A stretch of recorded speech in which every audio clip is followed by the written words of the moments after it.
In this episode of the Courageous Public Health Podcast, Dr. Krista Mincey, public health professor, researcher on Black men's health, and daughter and granddaughter of first-generation college students and rural Southern farmers, shares how courage has shaped both her life and her work. She talks about picking up and moving across states alone to say yes to opportunities that scared her, walking away from relationships that didn't honor her worth even when it meant letting go of deeply held dreams, and learning when to stay quiet to survive a system and when to use her voice to protect those coming behind her. Dr. Mincey also reflects on the inherited values that live in her, education, persistence, and pride in where she comes from, and why her vision for public health includes Black men at the center, public health woven into every sector, and a world where everyone understands that health is shaped far beyond the walls of a clinic. You're listening to the Courageous Public Health Podcast, episode 40. To all the courageous women leading in public health, this podcast is your space to turn up the volume on your courage. This space centers your voice. This space celebrates your passion. This space amplifies your courage. My role? To listen, to amplify, and to stand with you in the fight for equity. My name is Dr. Krista Mincey. I am an epidemiologist, consultant, the founder and CEO of Courageous Public Health, and the host of the Courageous Public Health Podcast. Each week, I have real, unfiltered conversations with women in public health about the challenges you face, the power you hold, and your vision for the future. We talk about the authenticity, vulnerability, and courage that you bring, not just to public health, but to every part of your lives.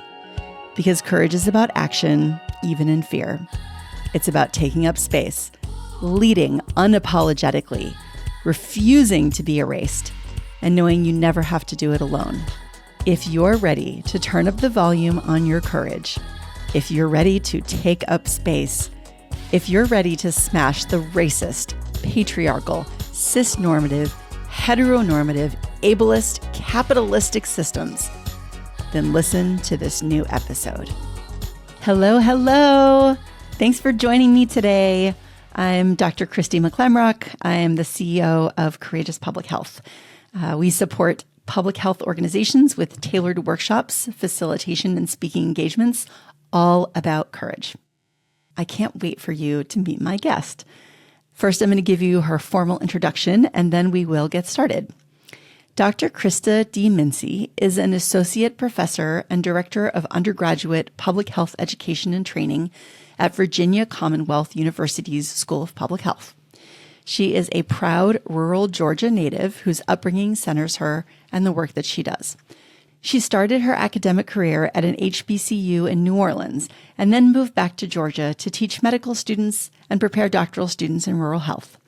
Her research focuses on the social and cultural factors that influence health behaviors and health outcomes of college-attending Black men.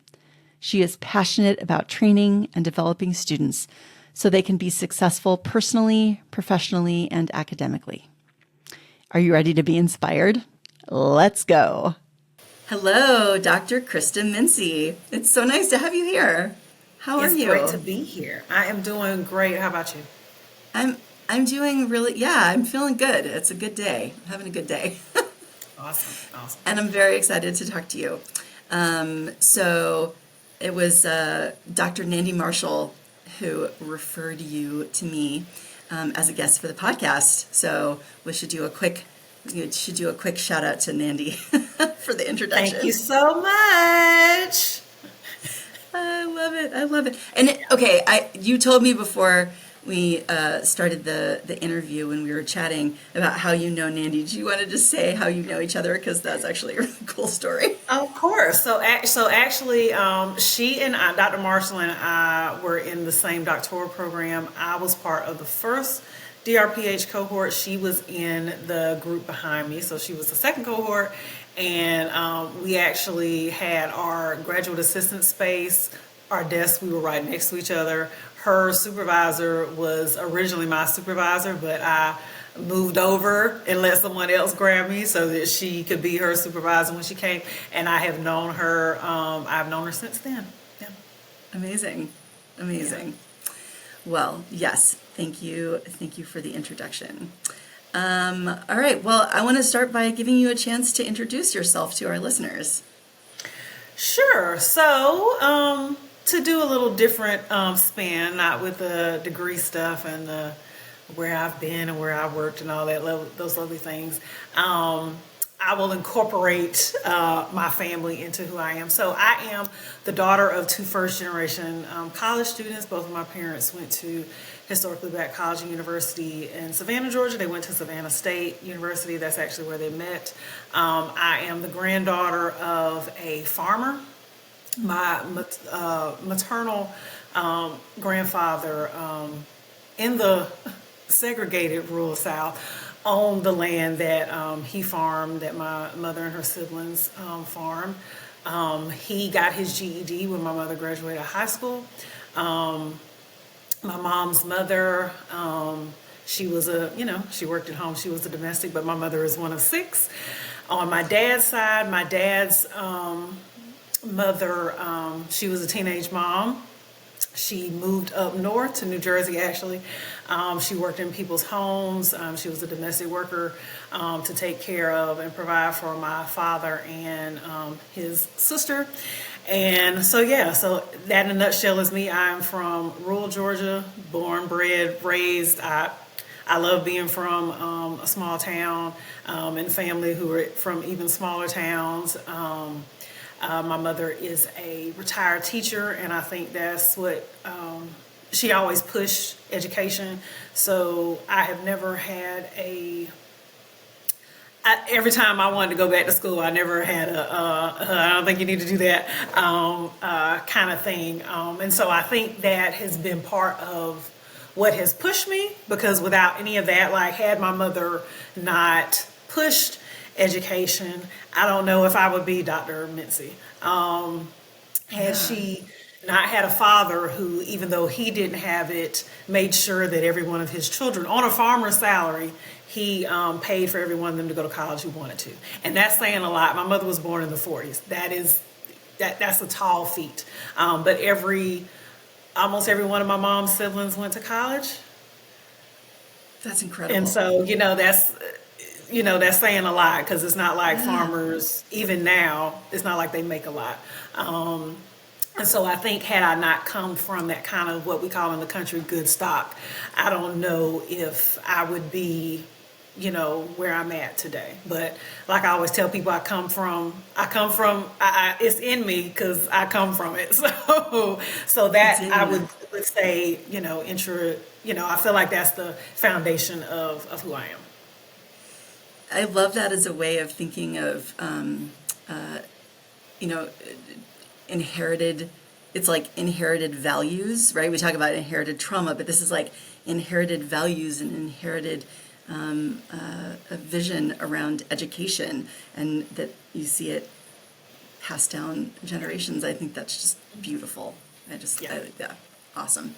Thank you so much. That's a great way to introduce yourself, is like based on who came before you. Love it. Love it. Okay, well, let's jump right into our first question. So I always like to remind our listeners about the difference between bravery and courage. So bravery is about taking action without fear, while courage is really taking action despite fear. And unfortunately, I think there's a lot of things to fear these days. And so, there are lots of opportunities for us to tap into our courage. So I would love for you to share some examples, some experiences from your life, your professional life, your personal life, where you've acted courageously. Sure. So I'll say professionally, it would be with each job that I've taken, especially the first one. So when I graduated, we were still getting over the 2008 mortgage crisis. I graduated December 2011. We were still going through. And so it actually took me a year before I got a job. But originally, when I first interviewed for the job, I didn't get it. And so, Okay. Didn't get it. They offered it to Interesting. someone else. I had an emotional moment because I just knew that it was the job for me.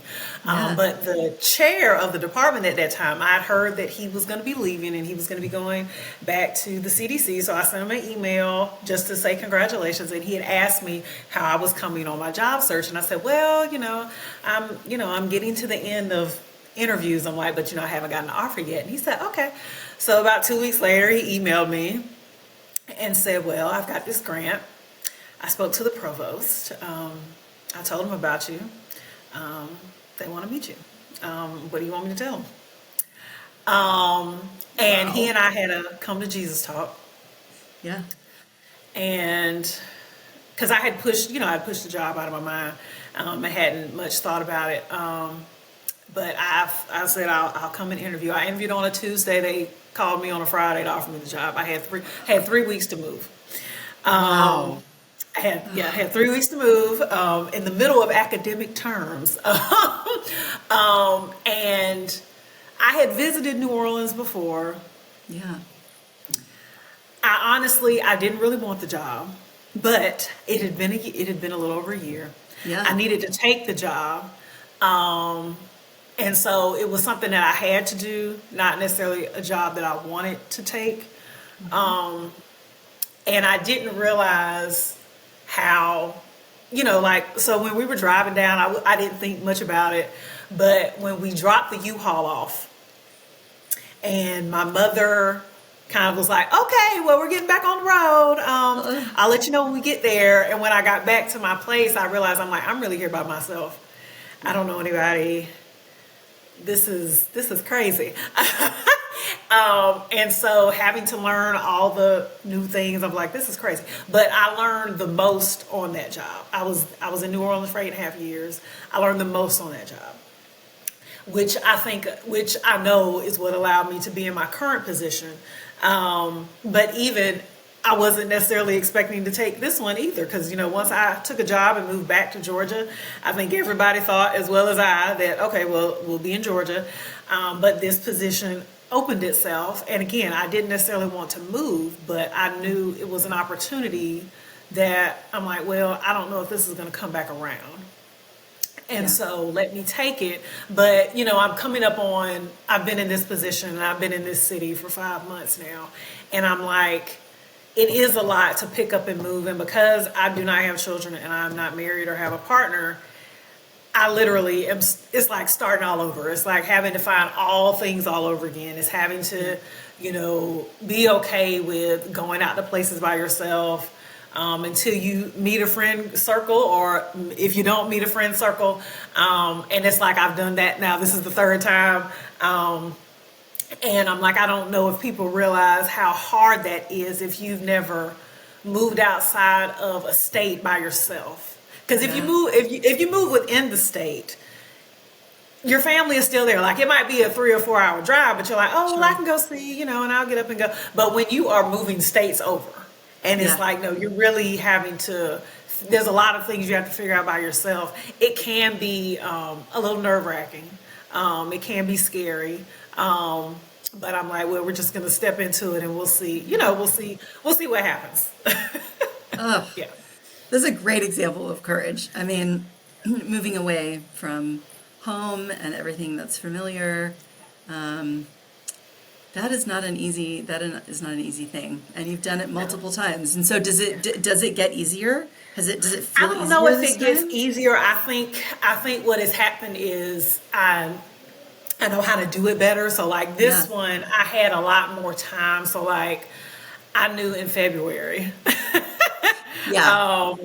of this year, even though I didn't start the job until June. So I had plenty of time to kind of start looking at, well, what does it take for me to get the license? What does it take for the license plate? What do I need? So I was able to get like the logistical, because I feel like that's the stuff that stresses you out the most is the logistics. It's like, I have to do what? And when do I need to do that by? And where is it? And what are all these things? So I won't say it gets easier, but I think you understand the process a little bit better. And I will say, for anyone who's never moved, please just spend the money on a professional mover. Yeah.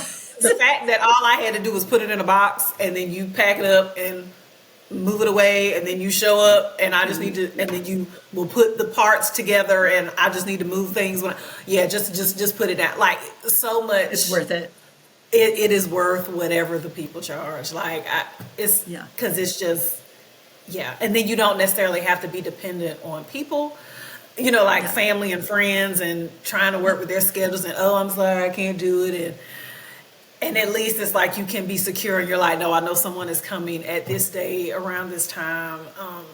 But it doesn't necessarily get easier. I will say, I knew when this opportunity came up, I'm like, if I'm gonna make another move that's not, like back home or closer to home, Yeah. now's the time to do it. I'm like, because I know in a few years, once I get a little older, I'm gonna be like, I'm not going anywhere.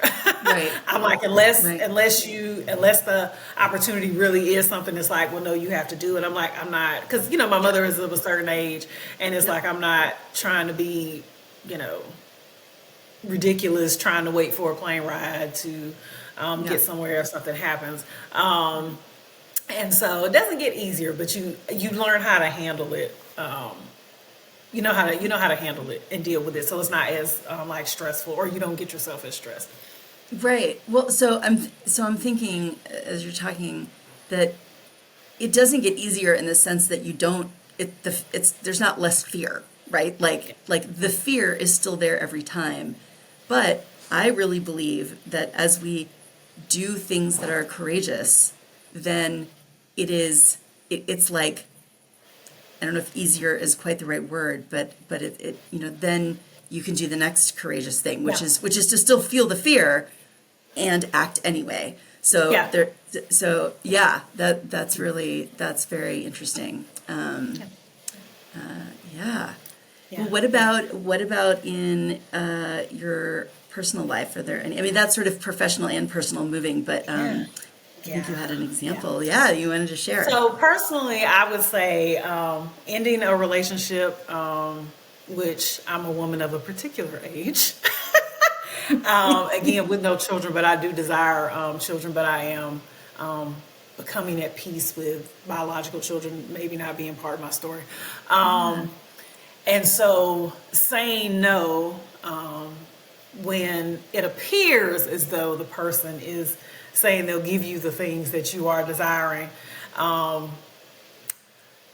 It wasn't necessarily difficult for me, but it was one where it's just like, okay, are you sure about this? Like, this might be because you always have the fear of, well, this might be your last chance. This might be your last opportunity. Are you really gonna, pass it up? And it's like, yeah, that's exactly what we're gonna do, because I don't believe this is, what is best for me. So no, this is what but for externally, if people don't know all the intricacies, that can seem crazy. Like, well, why would you do that? Yeah. Like, Right. ma'am, who is knocking down your door? Like, come on, come on. Like eggs don't regenerate themselves. Oh my Science gosh. hasn't figured that part out yet. Right. And so it was really but I had such a peace about it, which let me know that, like, no, this is what we're doing, and we're okay with it. But to sit in that, you have to, I feel like you have to deal with whatever the loss of it could be, so then you can say, I'm okay with losing it. Yeah. And like you said, that takes time and it takes space, but I think, I don't think we are taught enough that it's okay to be sad about it, but it doesn't mean you have to stay in it. Yes. Yeah. Oh, yes. Yeah. That's so inspiring, because I mean, I think you're also talking about, valuing yourself and self-worth and self-love. And it's like, this does not, if something doesn't fit with your vision, then you get to say no to it. Yeah, you don't have to accept it. Yeah. And I think so many of the messages related to what you're talking about, the societal messages, are, it's patriarchy and it's crap, right? Like, it's just, I can't swear on my podcast, but I would swear on my podcast if I could. We know the internal words. It's okay. We know the internal words. Yeah. I mean, it's just, it's all like made up and manufactured and but it's so prevalent. So I can only imagine, like other people who don't sort of think about, why the messages are what they are, like they probably come at you pretty hard about it, and it's like, no, I still have value, and I still, in fact, and you may be exactly happier and one of the in things your I life. actually and one of the things I said to my years ago, when I first started teaching, I started with undergraduate students. And I was at a historically black college and university. And so I remember I said to my research student, I said, I hope I'm not a deterrent to, you female students who are like, well, maybe I want to get a degree. I'm like, because I'm not married. I'm like, I don't have children. I'm like, and I hope I'm not a deterrent, because I don't want you to think, well, she doesn't have, like, I don't know if that's the life I want. They're like, no, Dr. Mincey, that's not. And I'm like, well, I hope not. I'm like, I don't, like, life works out how it works out. Exactly. Especially because my coworker, she was married. She had she had children, and so I'm like, but I didn't want to. I'm like, I don't want you to see me and then be like, well, no, I don't want it because she doesn't have some of these other things that I desire, not knowing whether or not those are things that I desire. Yeah. This always reminds me of. In epidemiology, we talk about the counterfactual, right? So it's like, what would happen if this person is exposed? And it's like, well, what if we went back in time and everything were exactly the same except that this person were unexposed? Then what would happen? And that's what we really want to compare in epidemiology. Right. And it's like, you can't actually do that. So you can't say, well, here's my life going down this path. And then I could go back and say, well, if everything were exactly the same, but I made a different choice, where would I end up? Like, you can't do that. So to say, like, how would life be different if you were married and had kids right now? I mean, would you be happier? Would you be less? I mean, you can't possibly know that, right? And so you get to, however life goes, right? Which you also get to have a hand in creating. Yeah. Then why do we need to look back and regret things when, Yeah. But we put so much.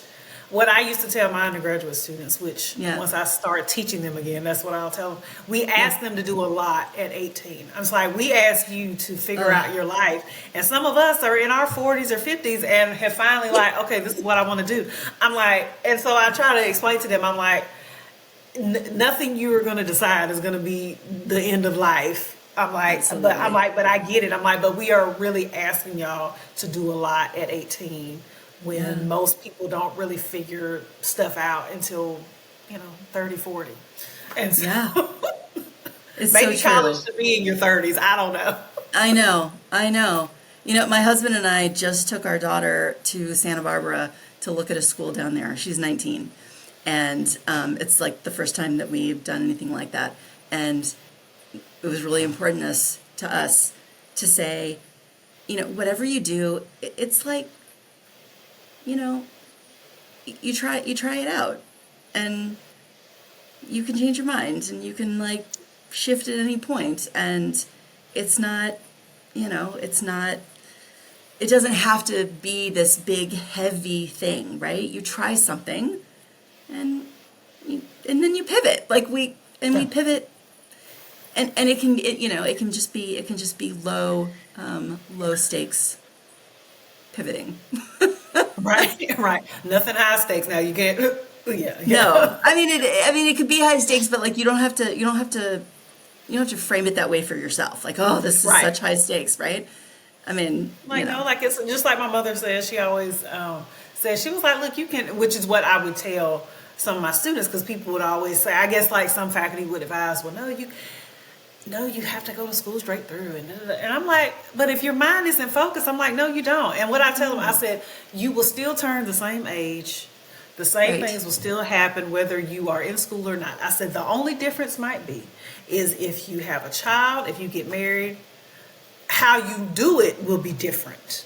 Right. I'm like, but if that's something you want to do, you'll still do it. It's just how it looks is going to be different for you than it would be for someone else, or had you done it prior to. I'm like, if you're going to do it, you're going to do it, regardless of whatever else is going on. I'm like, but you're going to turn that same age. I'm like, so, and whatever you were going to do is what you were going to do. I'm like, so, no one should make you feel like you'll never go back to school. I'm like, if that's what you desire, I'm like, or if you don't like your job or you like your job, I'm like, you'll go back at some point. Like, you'll make it happen.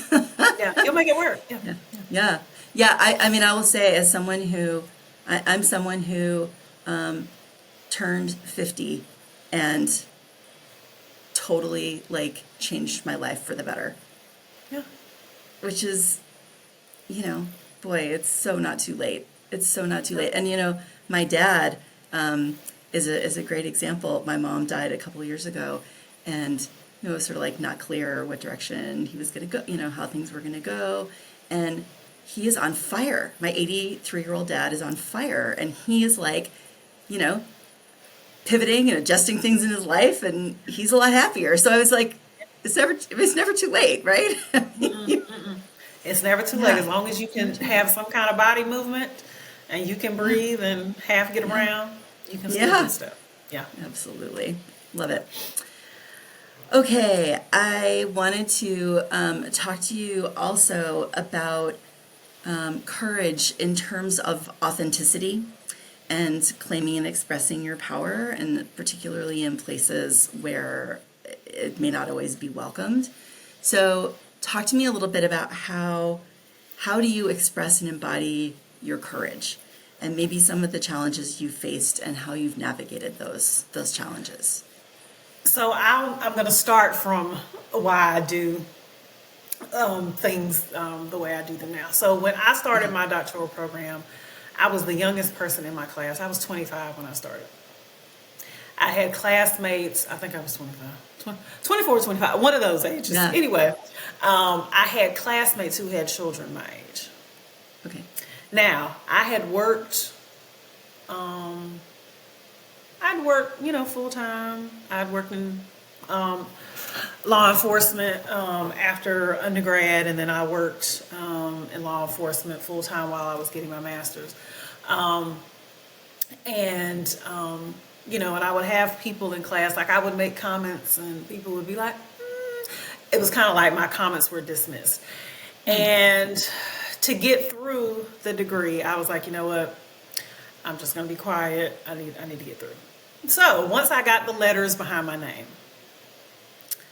and I remember there was my first job, they were going to combine our divisions together, and they were going to combine us with biology, our public health sciences department with biology. And so there was a conversation about what the name was going to be. And so I was the only representative from my department because we were new. We didn't have, like, it was me and another faculty member, but she wasn't there. It was just myself at this meeting. And the biology wanted it to be the Division of Biological and Health Sciences, and I said no. And people were kind of staring at me kind of weird, and they were kind of like, well, what is she? Because no one ever thinks I'm the age I actually am. So they definitely didn't think it when I first started teaching. Like, they thought I was a student, for sure. Yeah. Like, literally, I would have people who would run into me on campus, oh, I thought you were a student, from a distance. I'm like, okay. But I said no. I said public health is not health sciences. I said if we have other areas, then maybe. And in that moment, I remember one of the biology professors, he kind of nodded. He said, okay, I'm fine with it. Then let's not make it biological and health sciences. Let's make it biological and public health sciences. And so in that moment, I realized, okay, you can speak now, and you can talk. And so what I have done since then is, it's a lot easier now because January will be, I've been faculty member for 13 years. I've been in higher ed almost like 20, probably running up on 20, 21 years. But in that moment, I was like, okay, I can speak now, because I'm like, I have the same degrees you have. Yep. I had to do the same dissertation you had to do. So you're not going to tell me I can't speak, and that I don't have a valid opinion, which is what I felt like I was when I was a student, is that I felt like my opinions weren't valued. And to just make ease to, I'm like, I'm just trying to get this degree. I didn't speak. And so now what I try to do is I realize, for the spaces that I'm in, a lot of times I am the only one who looks like me. And so I want to speak to be a voice for the people who aren't there, but I also want to make sure that I'm purposeful when I speak, so that I don't confirm whatever stereotype or bias you think a Black woman is. Because I want other people who look like me to be in this space, even if I'm not the one in the space. So I try to speak when I hold off speaking on behalf of myself, because I'm like, there's only so much I can say before, again, I become dismissive. But once I know, it's like, well, no, you need to say something at this point, because no one else is coming to the table to speak for you, so you need to speak for you. So I use it for that, as well as speaking for students. And I remember when I worked in the medical school, what I said to a lot of the students is, I said, white, Black, in between, is I understand when you are a resident, you may not feel like you can say anything to the attending who is going to do your recommendation. But what I said to them is, I said, but when you get your voice, use it.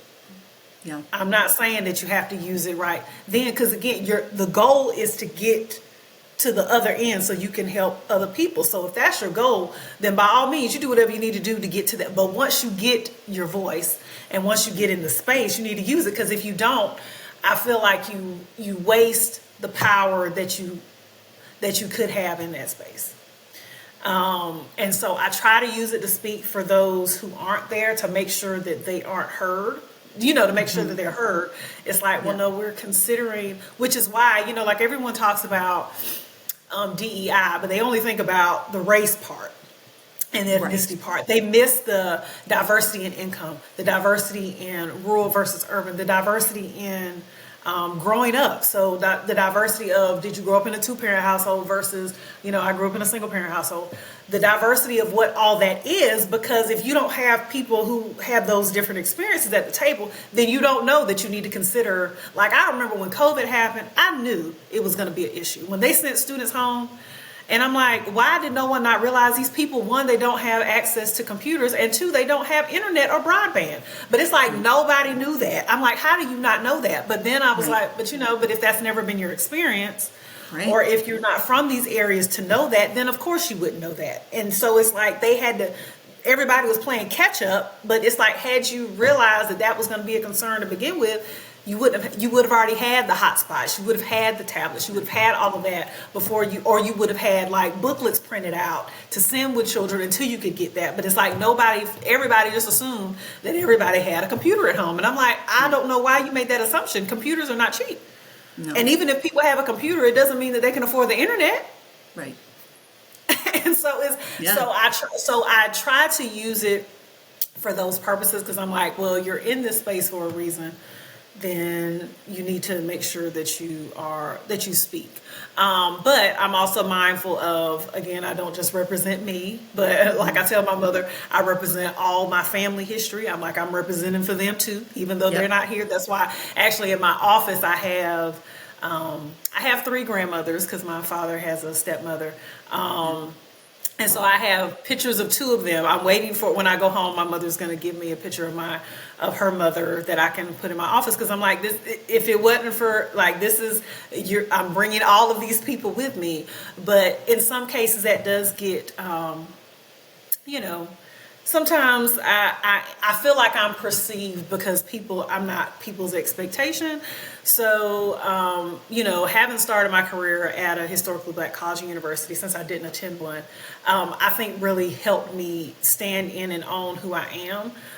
So once I started back working at majority institutions, I make sure that you see my hair in braids.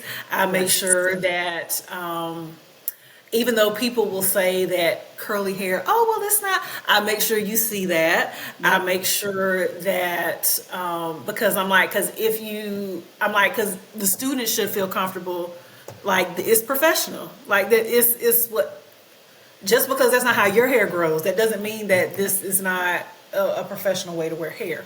I try to, make sure that so that students realize that you can be your authentic self and still dress professionally, but it doesn't have to be frumpy.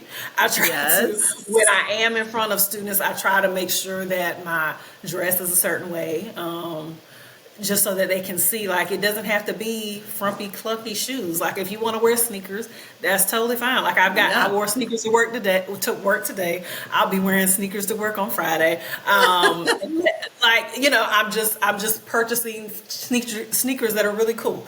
And so I try to do that so that other people can see, but then also for myself so that I can see how I show up. It's not what I look like, it's the work that I do.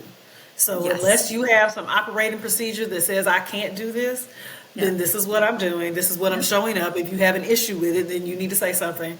But sometimes it does cause, I do realize that for some people, I think because maybe I'm not meeting whatever their bias or expectation would be of a Black female, or a female who looks like me.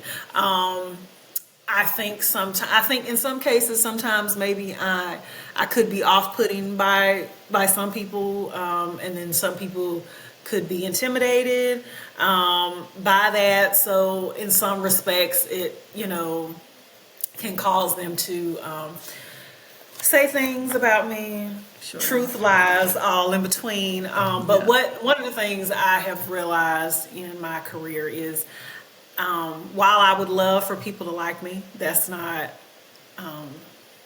possible, one, because if everybody likes you, you're not being your true self to someone. But that's not really my concern. My concern is I'm going to let my work speak for me, and I want your respect. I don't need you to like me. What I do want but you do need to respect who I am, what I bring to the table. So then you will respect the next person who comes to the table. So I try not to focus on that, because I know that that's what the focus, like that's where they would prefer the focus be. So then maybe I can prove whatever stereotype they have correct. And I'm like, no, my mother didn't raise me to be stupid. So I'm like, so really not. So we will not do that. We will not feed whatever it is that you have. But I will say it hasn't deterred me. If anything, it's just like, okay, well, if that's what you're just going to get even more of whatever it is that I've got. So, exactly. And you don't like it, too bad. Like it's like, it's sorry, like this is what I am, and this is where we're at, and I mean, yes, authenticity is it's so important, and and it's hard too. So it's so that's why, like, I try to tell students, like, it's not a cop out. I'm like, people will tell you it's a cop out and you should speak up and you should do. I'm like, but if you don't think you're in the space where you can do it, I said, that's not a cop out. I said, that's you understanding where you are. I'm like, because honestly, until I got, again, like, no first year faculty member or no first year anybody on any job is going to feel like they can freely say whatever. Like, you've got to have a lot of years in the game with any field, profession, before you feel like you can freely speak and not be concerned about, oh, that's not what you wanted. Oh, well, I mean, I can go find another job. You know what I'm saying? Like, that's. But I think I think in this age of activism and whatever, people just feel like, well, no, you always have to speak and you need to go march and you need to, that is not the case for everyone. There are different things that you can do in the position that you have that are still as impactful, but no one is saying that you need to go do an X, Y, and Z if you know that might cost you something that you can't afford right now. Yeah, none of us need to be judging each other's courage and actions. I mean, because it is not simple, right? No. And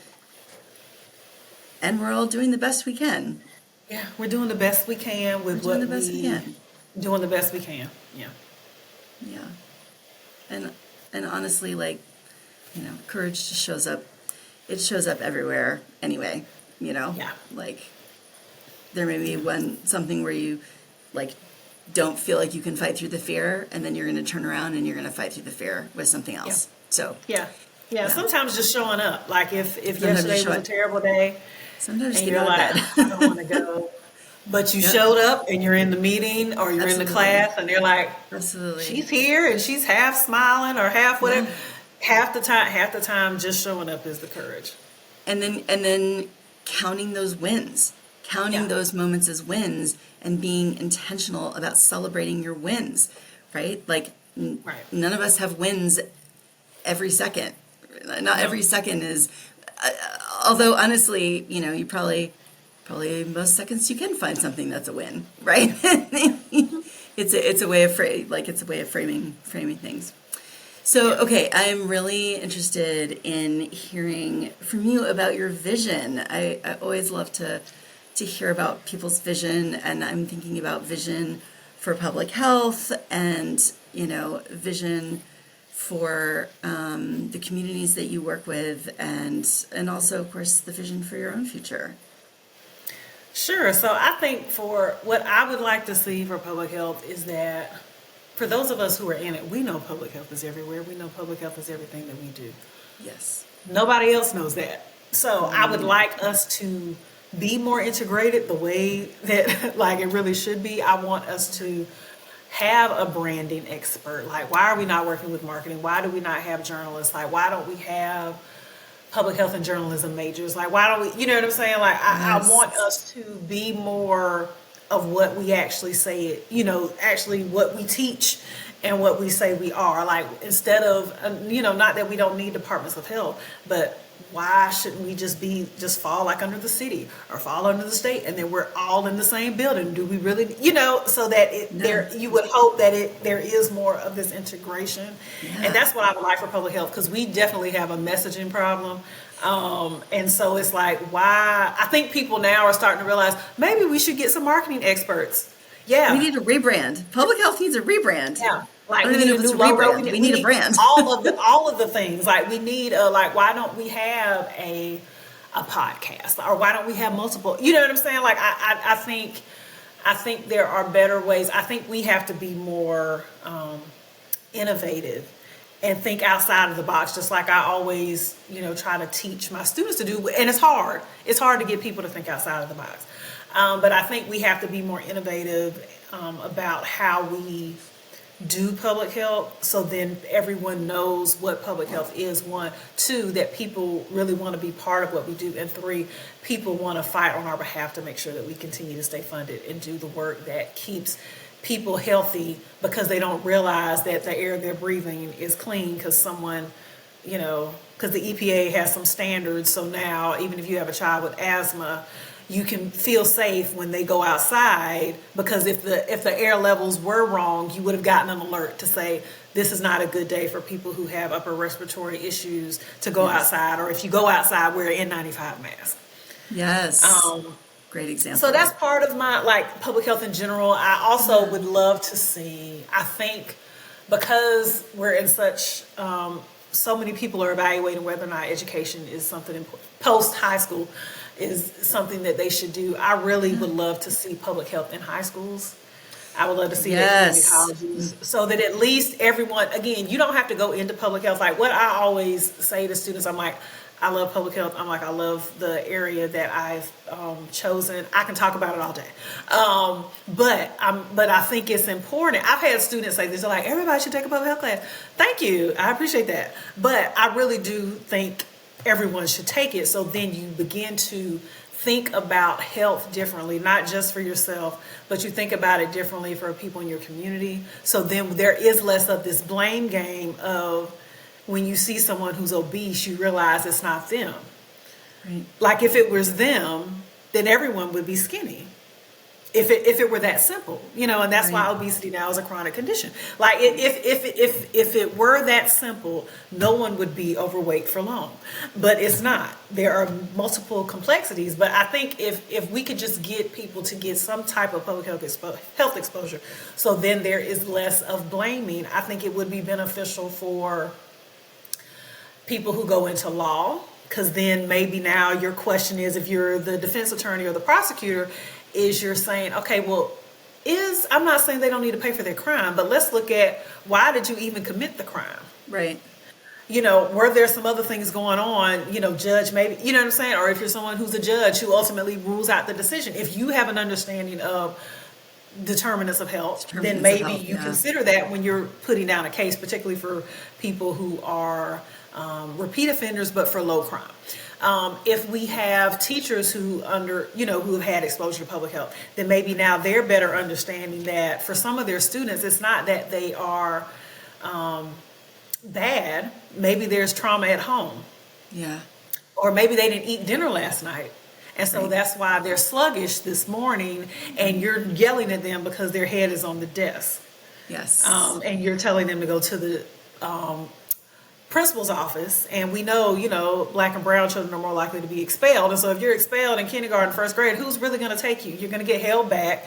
And if you don't have a family who's advocating for you, we've already kind of figured out, like, for the most part, how your life is going to turn out. If we have, again, journalists who have some public health exposure, now they know how to talk about the stories and what questions to ask and how to dig. And, so I think it would be beneficial across the board for everyone if they could just understand how public health views health. So then how better to understand not just certain aspects that impact health, but how all things external to a person impact how they actually show up in the world and how their life turns out.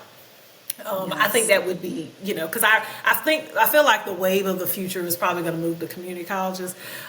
If there's a way that, because one, money wise, I think we're going to have to figure out how people can do work with maybe 3-year degrees or maybe 2.5 or something, because I don't think the traditional 4-year is going to continue to be viable, moving forward, with the exception of people who are going to go into certain professions. I don't think it's going to be viable for the majority of people. And for my community, most of my research, even though my current job doesn't directly involve research, is Black men's health, specifically for Black men who are in college, mainly because most of the work is for middle-aged and older Black men, or sometimes younger men. But the men in the middle, a lot of times we miss, and I think it's because the assumption is, well, they're getting a degree, so they're probably going to figure some of this stuff out.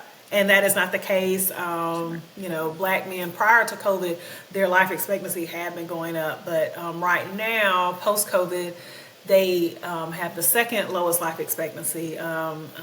American Indian men have the lowest, and so Black men are right below them. I think Black men's life expectancy is like 71, give or take. And what I'm hopeful for is that we have a lot of conversations around, and again, I know that women's health is important. I'm a woman, but I think what we have done, and I say this to my mother. I have a brother. I say this to my mom. I'm like, and I've said this to a lot of Black men not at my current church, but my prior church when I was in Georgia. I'm like, I think we forget about Black men. I'm like, I think the assumption is they'll find someone who'll take care of them. They'll do whatever. They'll be fine. They'll figure it out. And I'm like, but the men they carry such a heavy burden, Black men specifically. Yeah. They carry such a heavy burden from not only society, but also their own personal expectations, as well as expectations if you got children and all these other things. And it's like they, unlike women, like, women, we naturally, we'll call up people and we'll have conversation, and they're stressing me out and what should I do? But Black men don't necessarily do that.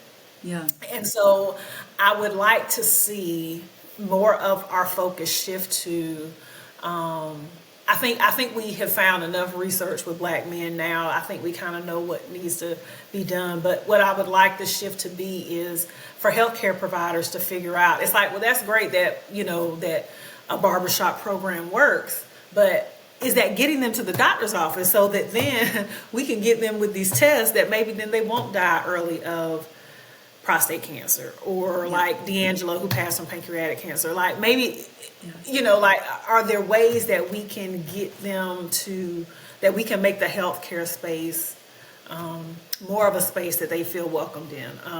Like even when I think about like a lot of the work around, like pregnancy and maternal outcomes, I'm like, sometimes the partner is left out.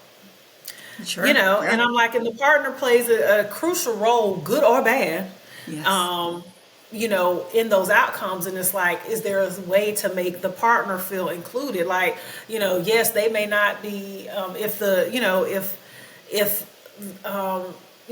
mother chooses to breastfeed, yes, no, they can't breastfeed. However, what they can do is maybe wake up with you, have a conversation, while you're breastfeeding. Maybe it's, if your feet are swollen while you're breastfeeding, maybe it's make sure they're elevating. Like there's ways they can feel apart versus, well, that's just what she does and she didn't ask me to do it, and so I don't really know, and I don't know what this is, and this is new to me, and and I don't know, and like I think there are ways we can make men in general, but specifically Black men. I think there are ways that we can make them feel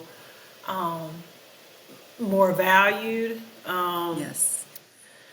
Especially, and I was telling my mom, I'm like, when, like, we know a lot of how they interact and do, it's not necessarily what they want to do. A lot of that stuff is from enslavement and from DNA, and it's just it's there, whether we want to admit it or not, whether people want to say it or not. But if you look back at the history, it makes sense why a lot of things that are happening in the Black family are happening. If you read history. This is like back to where we started, right? It's like inherited. It's like inherited trauma. It's right. Like if you read history, it all makes sense. It all makes sense. Yeah. And so that's where I would like it to go. Like I think there's been enough research, and I think that's, as researchers, I think we will research to death before we say, okay, we have enough. Now we need to come up. Here's our 5-point plan. I think some of the shift needs to happen, and maybe this dismantling of funding, maybe when it shifts back, maybe that will be part of the, like, okay, like, that's great. We have y'all have this research, but we need y'all to come up with, in addition to sustainability, we need like a 10-year plan or a 5-point plan on how you're going to implement. Because, implementation science used to be a thing. You don't hear that much about it now. Mm-hmm. And it's like, okay, well, at some point, like, if you're telling the bench researchers their work needs to be able to translate, then you need to tell those of us who do research in the community that our stuff needs to translate to. Yeah. And so I'm hoping that at some point we get to that space. Yeah. For me personally, I go back and forth. I do like teaching, but I am at a phase where I want to be the one maybe who helps the teachers, or the one who is more student service, student affairs focused. Okay. But I'm open to anything. Like I do like curriculum. That's actually part of what my current job is. So I wouldn't mind, doing something around just, I think creatively, like originally before I got to high school, I wanted to be an illustrator for Walt Disney, which is why I like the painting that you like. I actually did that. And I have a few others floating around. But illustration and art is what I used to, that was my thing. That was what I wanted to do. Christmas, birthdays, all of my gifts were oil paintings, canvas, acrylic, all of that. I feel like you should and tilt so your I camera think- so people who are watching on YouTube could actually see. Yeah. Oh, yeah. Oh, that's Yeah. really cool. That's so cool. Yeah, thank you. And so I think that's why I like curriculum, because it allows me to use that other side of my brain. It allows me to Yeah. be creative. But also I like helping people think creatively about class, because Yes. I'm like, you can teach stuff like epi doesn't have to be boring. Like, I don't think when I taught epi, I don't think the students were bored now. Were they bored when it was learning all the history and the calculations? Yes. But I explained to them, I'm like, you have to learn this foundational stuff. So once we get to this other stuff,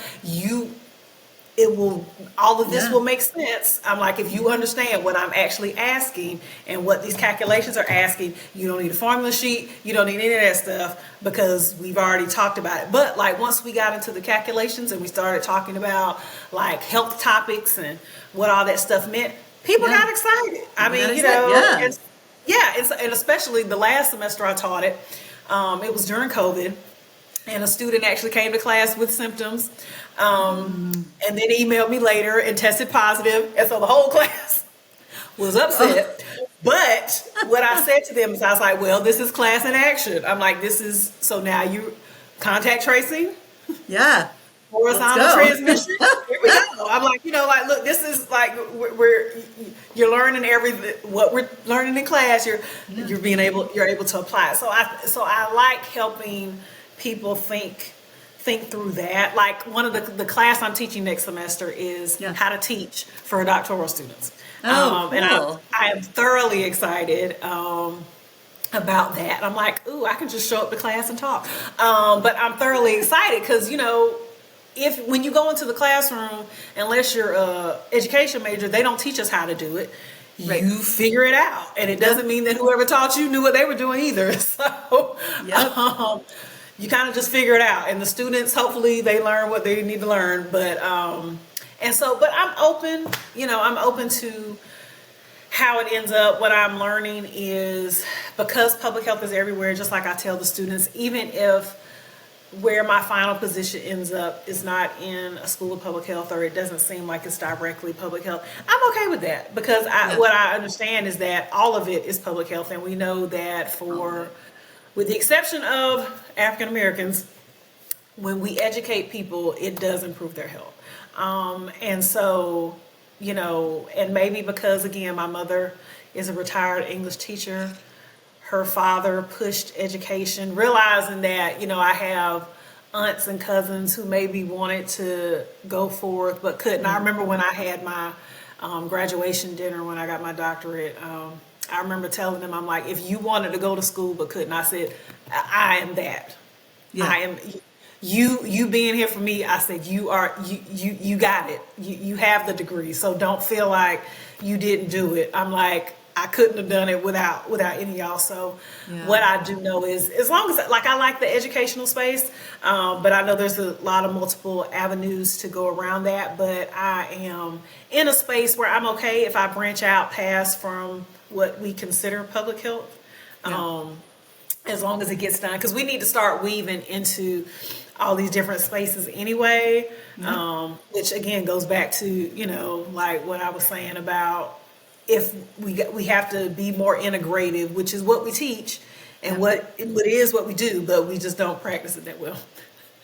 Yeah, and I mean, maybe this is an opportunity right now. It's terrible that public health is being dismantled. Yeah. And is this an opportunity for us to rebuild something even stronger?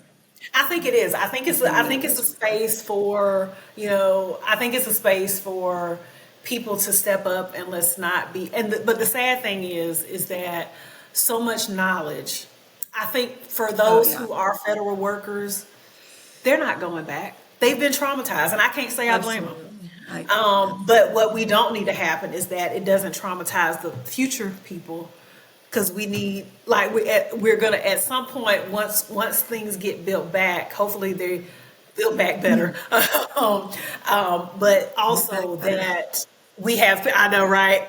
Also that we have people who want to go and be part of the building back. Yeah. Oh my gosh, this has been a great conversation. I really, really appreciate you coming here. And I want to make sure that our listeners know the best way to connect with you, to find out more about you and your courage. Sure. So I am on LinkedIn. If you send me a message, I typically am pretty good.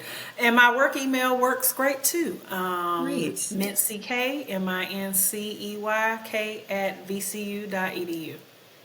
Fantastic. Okay, well, so we'll put both of those links in the show notes for this episode, and so people can get in touch. Well, thank you so much. It's been a pleasure. Oh, you're quite welcome. Okay, we'll be in touch. Okay.